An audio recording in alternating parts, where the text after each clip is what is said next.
Baik, kita masuk ke bab 131. Saling mencintai antara sesama manusia. Hadis nomor 260, Imam Bukhari rahimahullah berkata, Ismail bin Abi Uwais mengabarkan kepada kami, ia berkata, saudaraku mengabarkan kepadaku dari Sulaiman bin Bilal, dari Ibrahim bin Abi Usaid, dari kakeknya, an Abi Hurairah radhiyallahu anhu an Nabi sallallahu alaihi wasallam qala, walladhi nafsi biyadi la tadkhulul jannata hatta tuslimu wa la tuslimu hatta tahabbu wa abshu salamu tahabbu wa iyyakum wal bughdha fa innaha hiyal halika la aqulu lakum tahliku sya'rah walakin tahlikud din.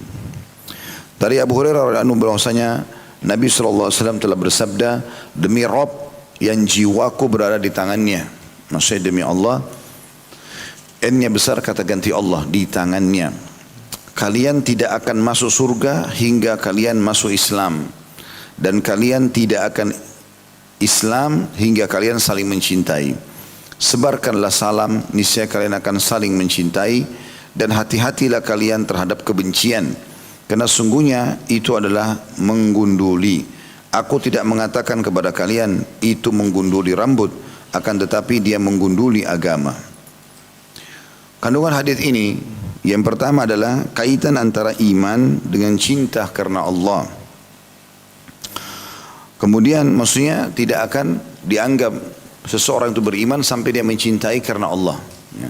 Apapun yang Allah perintahkan dia jalankan, apa yang Allah larang dia jauhi. Termasuk dalam bermuamalah dengan manusia. Jadi ada hubungannya. Kayak Allah suruh kita bakti sama orang tua, suruh istri patuh sama suaminya, ya, suruh orang tua memberikan nafkah dan lindungan kepada anaknya, perbuatan baik tetangga sama tetangganya. Ini kan perintah Allah yang kita suruh berbuat baik sama manusia. Maka itu ada hubungannya sama iman. Kemudian yang kedua, dalam hadis di atas terdapat anjuran agar senantiasa menyebarkan salam. Ini sudah sering kita ulangi, akan kita jelaskan lebih jauh sebentar insyaAllah. Masalah menyebarkan salam. Kemudian yang ketiga, peringatan agar menjauhi pemutusan hubungan, permusuhan, kebencian dan perselisihan. Larangan sangat tegas dalam agama kita untuk saling bermusuhan, termasuk melahirkan pemicu untuk bermusuh itu. Jadi ada orang subhanallah memang setiap hari kerjanya hanya mencari kesalahan orang saja, kesalahan demi kesalahan, terus begitu, ya, sehingga akhirnya dia memiliki banyak musuh. Dan ini dilarang dalam agama Islam, karena kita tugasnya adalah bagaimana kita menjaga hubungan yang baik dengan orang. Ya. Bahkan kata Umar radhiyallahu anhu, kalau seandainya ada satu orang mengingatkan tentang aibku, satu kesalahanku, maka aku akan berterima kasih kepadanya seumur hidupku. Kalau kita kan malah terbalik kadang-kadang. Kalau orang mengingatkan kesalahan kita, kita malah memusuhi dia. Ya, semestinya terbalik. Ya, sampai dikatakan oleh statement seorang salafus saleh, janganlah engkau membenci orang-orang yang mengingatkan kesalahanmu, gitu kan? Karena sesungguhnya dia sedang membangunkanmu. Dalam statement yang lain dikatakan, jangan kau jadikan orang yang mengingatkanmu seperti jam beker yang kamu buang. Ini statement lain. Ya, ini sudah di zaman kita pada saat sudah ada jam yang berbunyi seperti itu. Lalu dikatakan, janganlah engkau menjadikan orang yang mengingatkanmu seperti jam beker yang kalau kau dengar membangunkanmu maka kau akan membuangnya dan merusaknya. Tapi yang benar adalah engkau justru bersyukur kenapa jam beker ini bisa menjadi penyebab kau bangun sehingga bisa beraktivitas. Jadi tidak usah kita terlalu berlebihan dalam membenci, tapi jadikan bahan muhasabah. Itu yang dimaksud sini.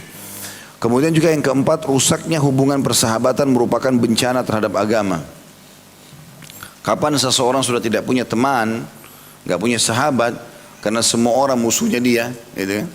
Maka orang seperti ini rusak agamanya. Walaupun kelihatan secara performannya dia agamis. Ya. Ada orang begitu subhanallah, sama fulan, oh musuh saya, ini sama fulan, musuh saya, oh itu tidak cocok sama saya. Semuanya orang tidak cocok. Lalu siapa yang cocok sama kamu? Hanya orang yang bisa mengikuti keinginanmu saja. Ada orang seperti itu subhanallah. Dia mau cocok sama orang kalau orang mau ikuti semua keinginan dia. Ya, nggak mungkin itu. Itu nggak mungkin. Sekali kita diikuti, sekali kita mengikuti. Kan begitu. Harusnya ada itu. Kalau enggak, rusaklah hubungan dia sama manusia, berarti rusak hubungan dia sama Allah, rusak agamanya. Yang kelima, mengucapkan salam akan menyingkirkan pemutusan hubungan serta akan menumbuhkan kasih sayang dan mengokohkan persahabatan di antara kaum muslimin. Ini akan kita paparkan lebih jauh nanti tentang masalah salam itu sendiri ya. Baik, kita sekarang masuk ke rincian hadits ini. Bermula daripada sumpah Nabi SAW, "Walladhi nafsi biyadi." Demi jiwaku yang ada di tangannya. Ini termasuk sumpah yang dibolehkan dalam agama. Karena ternyata bukan hanya Nabi SAW yang melakukannya, tetapi sahabat juga begitu. Di antaranya Abu Hurairah radhiyallahu anhu sering kali mengucapkan, demi jiwa Abu Hurairah yang ada di tangannya. Maka sama saya kita mengatakan demi Allah. Dengan penuh keyakinan kalau nyawa kita ini dipegang oleh Allah SWT. Setiap saat Allah bisa tarik, sebagaimana Allah juga tiupkan ke badan kita. Maka ini sumpah yang positif ya. Dan dalam Islam ada adab-adab sumpah ya. Yang pertama, sumpah itu diucapkan kalau memang dibutuhkan. Dibutuhkan. Kita sudah sampaikan, orang nggak percaya, atau kita harus menyampaikan sesuatu untuk membela orang lain yang sedang benar di pengadilan misalnya. Tapi sumpah tidak boleh dipermainkan. Ada orang subhanallah cuma ditanya makan sama temannya, sudah makan belum? Demi Allah sudah. Apa hubungannya? Kadang-kadang ngobrol sebentar, sumpah apa? Kenapa harus sumpah? Itu. Subhanallah, salah satu ciri orang yang suka dusta, banyak sumpahnya. Jadi sumpah ini kita harus jaga, apalagi menggunakan nama Allah SWT. Hanya diucapkan kalau dibutuhkan. Darurat sekali. Kalau kita tidak butuh, maksudnya di sini tidak butuh nama kata, tidak diperlukan untuk mengucapkan itu. Karena cukup kita mengatakan, "Tidak, saya sudah makan, saya belum makan, saya nggak bisa datang, saya akan datang." Cukup, tidak usah menggunakan nama Allah Subhanahu Wa Taala. Tapi kalau sesuatu darurat sekali, ya silahkan. Dan kita harus tentu memahami adab yang lain ya. Adab yang lain adalah orang kalau mengucapkan nama Allah, dia nggak boleh berbohong. Dia udah bawa Tuhannya. Tentu kalau kita pernah berlaku pada masa lalu, bertobat kepada Allah SWT. Tapi kalau ke depan tidak boleh, gitu kan. Setelah kita pelajari begini, kita nggak boleh lagi bersumpah kalau kita berbohong, gitu kan. Atas nama Allah ya, demi Allah, padahal dia tahu dia nggak benar. Tidak, jangan. Kemudian adab juga di sini adalah kalau orang yang sudah terucapkan sumpah nama Allah di depan dia, misalnya dia nanyakan sesuatu, orang itu sudah mengatakan demi Allah tidak misalnya. Tugas kita menerima itu. Karena sebenarnya dia seakan-akan sudah melibatkan Allah untuk menghukum dia atau menolong dia. Kalau dia benar ditolong, kalau dia salah dia akan dihukum. Maka tugasnya kita pada saat orang bersumpah, kata Nabi SAW, kalau seseorang telah bersumpah atas nama Allah di hadapanmu, maka ridholah. Terimalah, udah. Berarti urusan kau sama Allah. Ya. Dan itu tentu sesuatu bobotnya sangat besar bagi orang beriman kalau sudah dialihkan kepada Allah Subhanahu Wa Taala. Ini adab-adab sumpah ya. Jadi yang pertama boleh mengucapkan sumpah seperti ini selain nama Allah, kemudian digunakan ini hikmahnya. Kemudian adab-adabnya adalah yang pertama tadi tidak boleh mengucapkan kecuali dibutuhkan ya. Kemudian yang kedua, orang yang bersumpah atas nama Allah tidak boleh berbohong. Kemudian yang ketiga, orang yang telah disumpahi di atas depan matanya, dia harus menerima sumpah tersebut. Itu adabnya. Kemudian potongan yang kedua, la tadkhulul jannata hatta tuslimu. Kalian tidak akan masuk surga sampai kalian masuk Islam. Dan ini hadis yang sangat jelas tentang tidak akan masuk surga kecuali jiwa yang muslim. Sebanyak apapun amal yang sudah dikerjakan oleh orang non muslim tidak akan bermanfaat buat dia untuk masukkan ke dalam surga.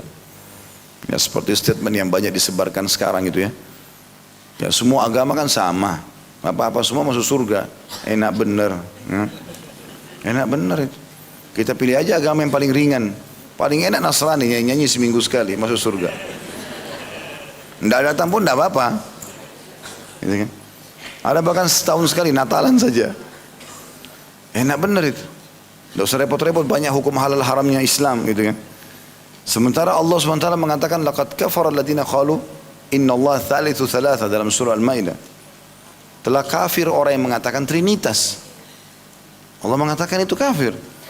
Kemudian juga Allah SWT mengatakan di dalam surah Al-Bayyinah, innal ladzina kafaru min ahli kitabi wal musyrikin fi nari jahannam khalidina fiha.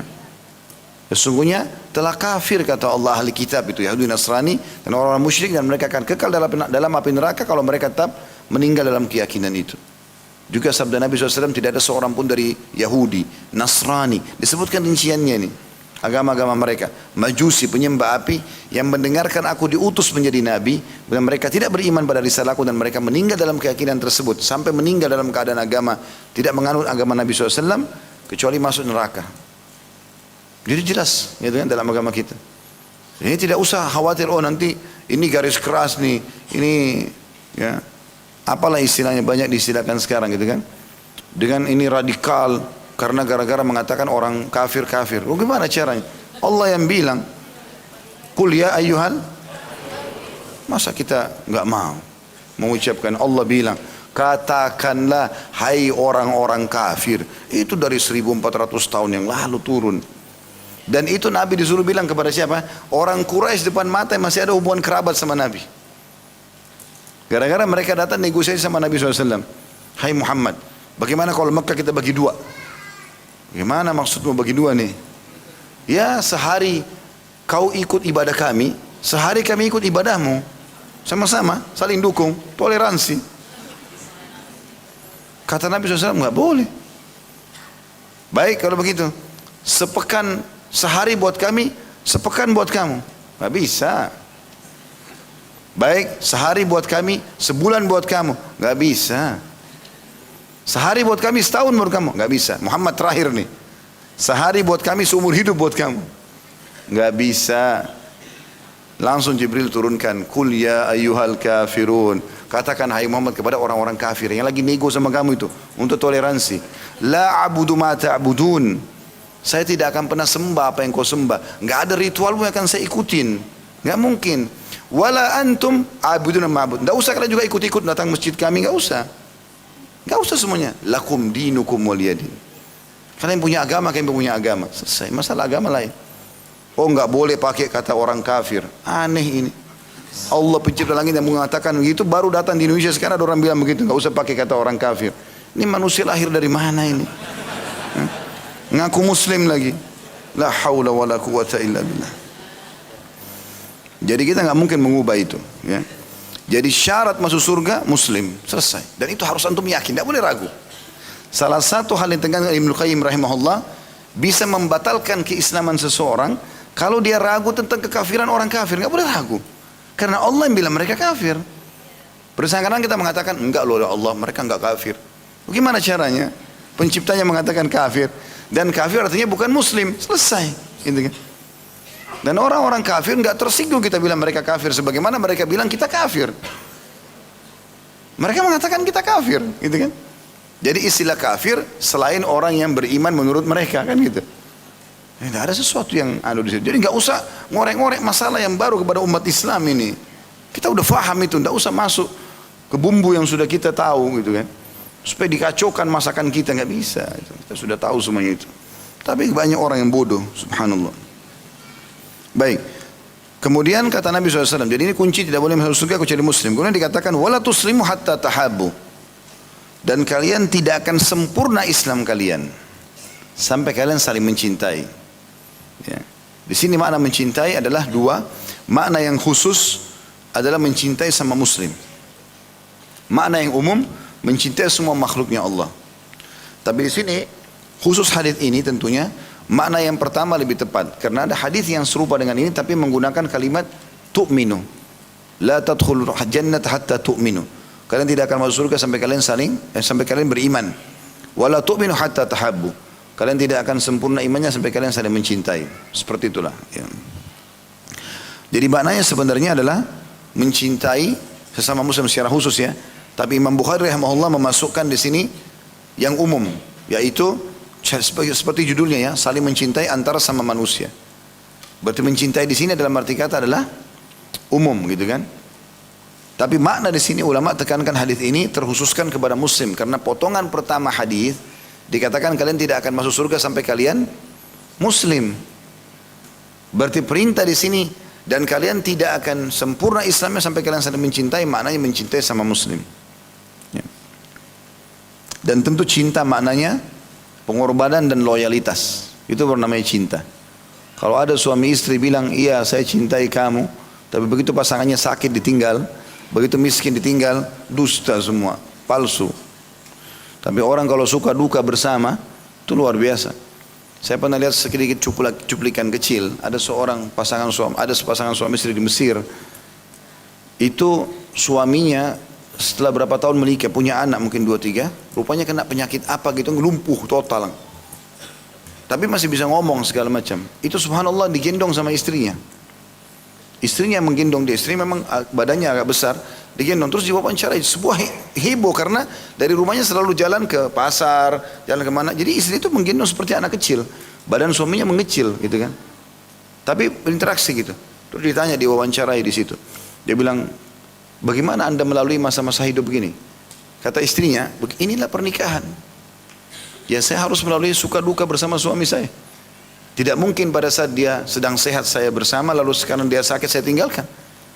Lalu ditanya lagi, apakah suami anda pernah tawarkan anda supaya cerai nikah sama laki-laki? Dia bilang sudah sering. Tapi saya mengatakan tidak akan pernah ada yang memisahkan kita kecuali kematian. Itu cinta yang benar. Ini lihat tetangga mobilnya bagus mulai melirik. Ini pekerjaan lebih bagus mulai melirik. Cinta palsu semua. Cinta sinetron. Film-film. Makanya Nabi SAW mengatakan tidak ada cinta yang benar kecuali cinta yang murni dari suami istri yang benar saling berkorban. Itu namanya cinta. Orang loyalitas, ya, ada loyalitasnya, memberi sesuatu, berkorban dan seterusnya, itu namanya cinta. Makanya dikatakan kalian tidak akan masuk Islam, tidak akan sempurna Islam sekali kalian saling mencintai. Maksudnya loyal terhadap sama Muslim. Itu namanya cinta. Mendahulukan dia, memberikan dia. Kalau tidak salah di YouTube sudah ada bahasan kami tentang masalah adab persaudaraan dalam Islam itu. Pada saat mengkaji khusus babnya dalam kitab Minhajul Muslim Syekh Abu Bakar rahimahullah tentang masalah itu. Kemudian selanjutnya, wa absyus salam tahabbu. Ya. Inti yang paling atau sesuatu perbuatan yang paling banyak membuat kalian saling mencintai, mulailah salam, sebarkan salam di antara kalian. Jadi sering ucapin salam ini penting. Karena kita masih ada satu tradisi teman-teman harus kita ubah di Indonesia. Kita enggak salam kecuali pada orang yang kita kenal saja. Ini salah ini. Karena salam itu kenal dengan tidak kenal. Begitulah sabda Nabi SAW. Di dalam hadis riwayat Imam Muslim. Pada saat seorang sahabat bertanya, ya Rasulullah, ayu islamin khair. Wahai utusan Allah, amalan apa dalam Islam yang baik sekali? Setelah kewajiban, apa saja? Kira-kira yang paling banyak pahalanya, paling dicintai oleh Allah. Kata Nabi SAW, tut'imut ta'am. Memberi makan orang. Jangan selalu mau ditraktir saja, traktir orang juga. Jangan selalu maunya tetangga antar makanan, kita tidak pernah antar ke orang, gitu kan? Ya, itu bakhil. Kemudian juga, ya, mengucapkan salam kepada orang yang kau kenal dan kau tidak kenal, kata Nabi SAW. Jadi tidak kenal pun sama. Jamin salam. Assalamualaikum warahmatullahi wabarakatuh. Ucapin dan lengkap. Assalamualaikum 10 pahalanya. Warahmatullah 10. Wabarakatuh 10. Ini kalau tulis ASS. Apa itu? As gitu. Ya akhir. Assalamualaikum. Ucapin sana. Assalam artinya semoga keselamatan dunia akhirat untuk kamu. Indah sekali makna doa itu. Warahmatullah, semoga rahmat Allah. Rahmat itu nikmat terbesar karunia diberikan padamu. Wabarakatuh, semoga selalu cukup buat kamu. Bayangkan teman-teman kalau kita sehari telepon-teleponan suami istri 10 kali. Assalamualaikum warahmatullahi wabarakatuh. Kita baru dijawab, waalaikumsalam, untukmu juga keselamatan dunia akhirat. Warahmatullah, dan juga kebahagiaan, karunia yang besar. Wabarakatuh, dan semoga berkah. Orang tua pada anak. Masuk kamar anak, ucapin salam. Doain dia. Masuk rumah kita biasakan ucapin salam. Bahkan kata Nabi SAW, siapa yang mau masuk ke rumahnya ucapin salam saja. Walaupun buat diri dia sendiri. Syaitan di sekitar rumahnya akan berkata pada teman-temannya, gak ada tempat nginap buat kalian malam ini. Salam depan pintu buat diri sendiri, itu jadi tameng buat setan masuk. Jadi gak benar tuh sinetron setan bisa tembus tembok, tembus pintu. Dusta besar. Gak ada itu. Karena Nabi SAW mengatakan syaitan tidak akan bisa membuka kendi yang ditutup oleh pemiliknya dan pintu yang ditutup oleh pemiliknya. Gak bisa setan tembus itu. Gak benar semua itu kan itu perusak akidah. Maka harus kita fahami. Jadi salam sangat besar manfaatnya, pahalanya besar dan harus disebarkan. Gitu kan. Dan ini juga kepada orang yang kenal dan tidak kenal. Kita kasih contoh misal, pada saat misalnya saya tinggal di komplek ini, saya ingin ke masjid misalnya. Baru tinggal, kemudian lewat depan tetangga, saya belum kenal. Assalamualaikum warahmatullahi wabarakatuh. Dengan senyum dapat 2 pahala di sini, pahala salam dan pahala senyumnya, gitu kan. Baik, mungkin bapak itu belum kenal saya, tapi dia akan jawab waalaikumsalam kata seorang muslim. Kalau yang sebentar lagi sore atau besok saya salam lagi, sudah berbeda. Ada kedekatan hati karena sudah mulai salam lagi. Mungkin sudah tidak, bukan mustahil lagi, sudah saling menyapa pada saat itu. Karena sudah ada salam 1 kali, 2 kali, 3 kali. Tapi kalau eksklusif, lewat tetangga ada di sebelah, pintu kaca pun tidak dibuka. Buka kaca, assalamualaikum warahmatullahi wabarakatuh, tegur sapa kepada tetangga, kenal mereka gitu kan. Itu harusnya dilakukan. Atau teman-teman lagi memberikan sesuatu pada orang miskin di lampu merah, buka jendelanya. Pernah ada seseorang yang kerja untuk, maksudnya bersama kami lah, membawa mobil di rumah, gitu kan. Dia kalau ada orang miskin, saya bilang suruh kasih uang. Dibuka sama dia jendela sedikit, tangannya gini.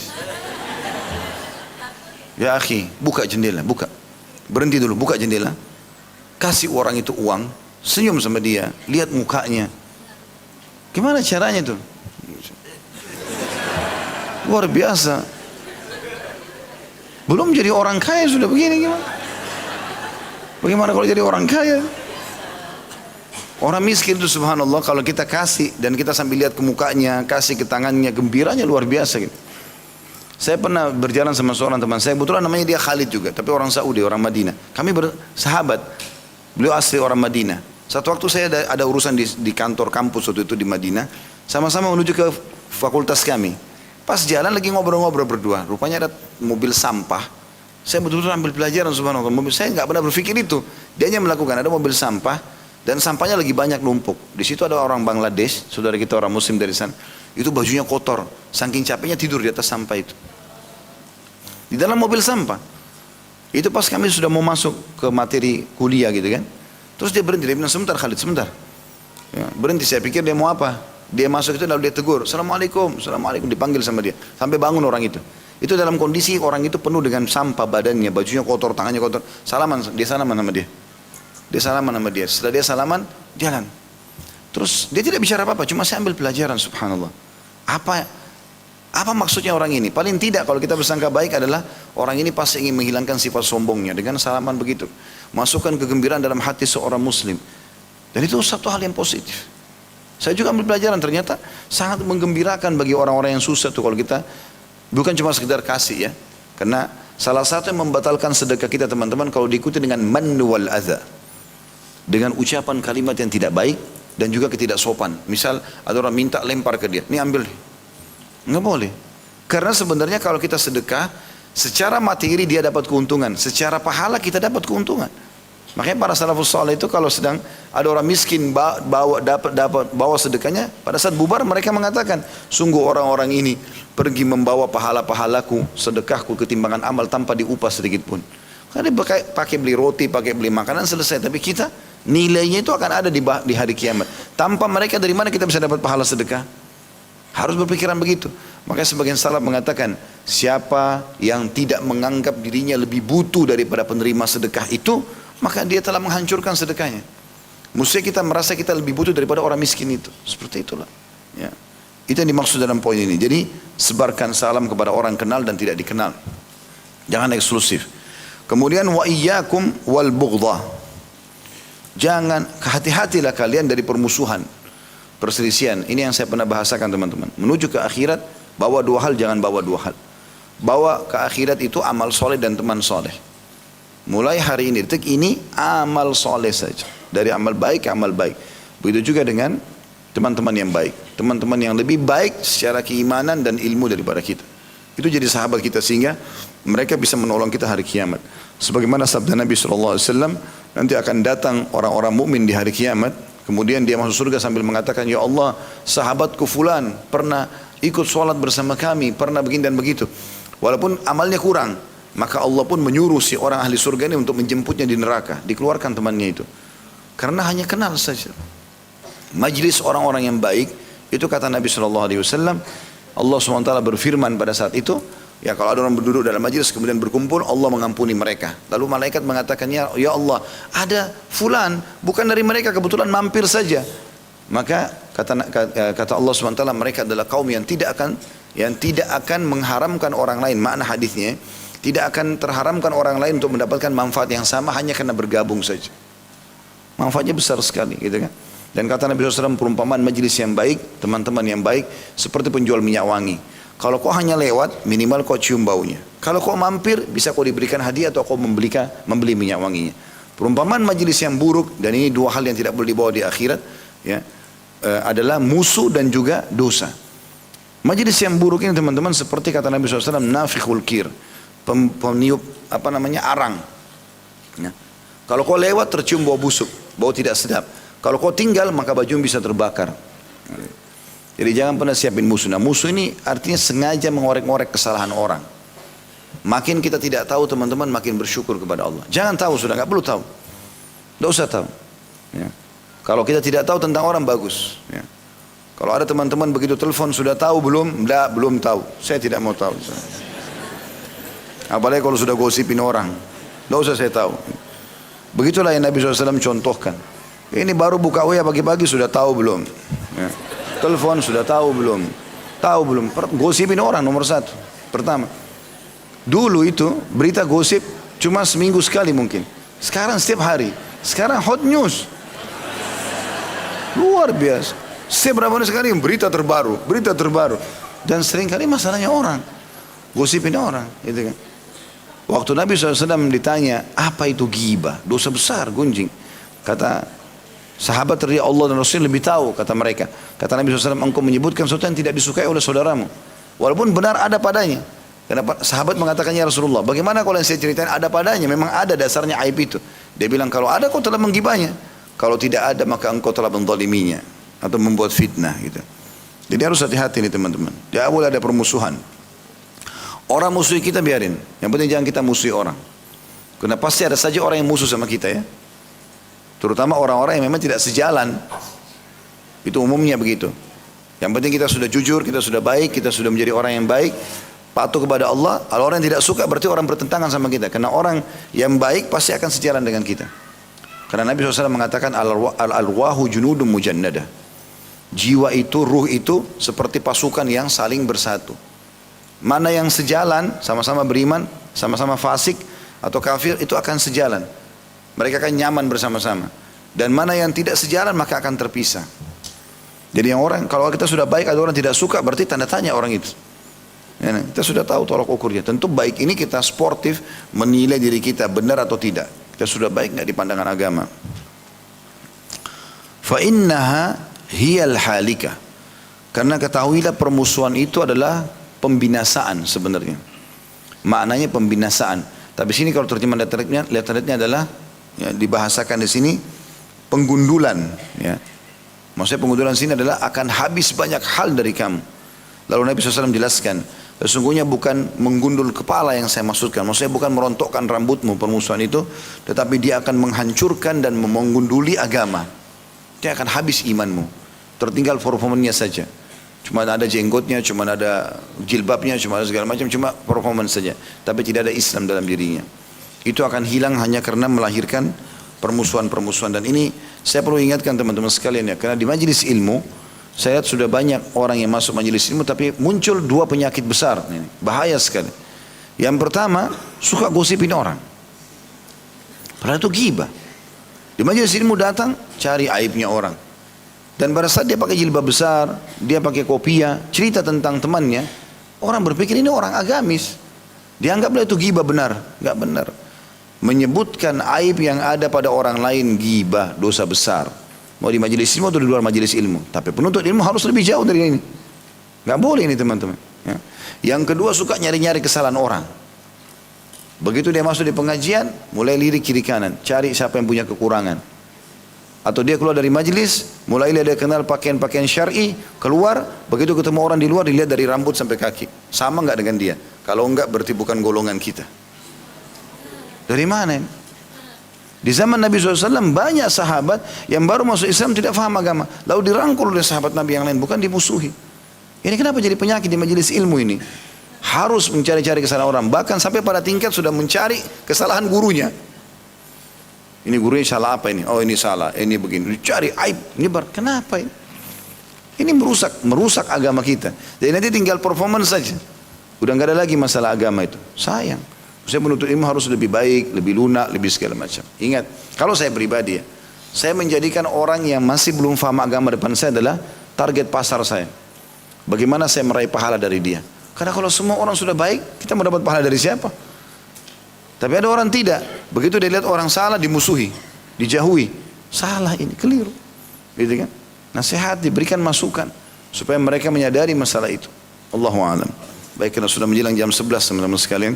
Kita tutup sampai sini insyaAllah. Subhanakallahumma bihamdika. Asyhadu an la ilaha illa anta astaghfiruka wa atubu ilaik. Assalamualaikum warahmatullahi wabarakatuh.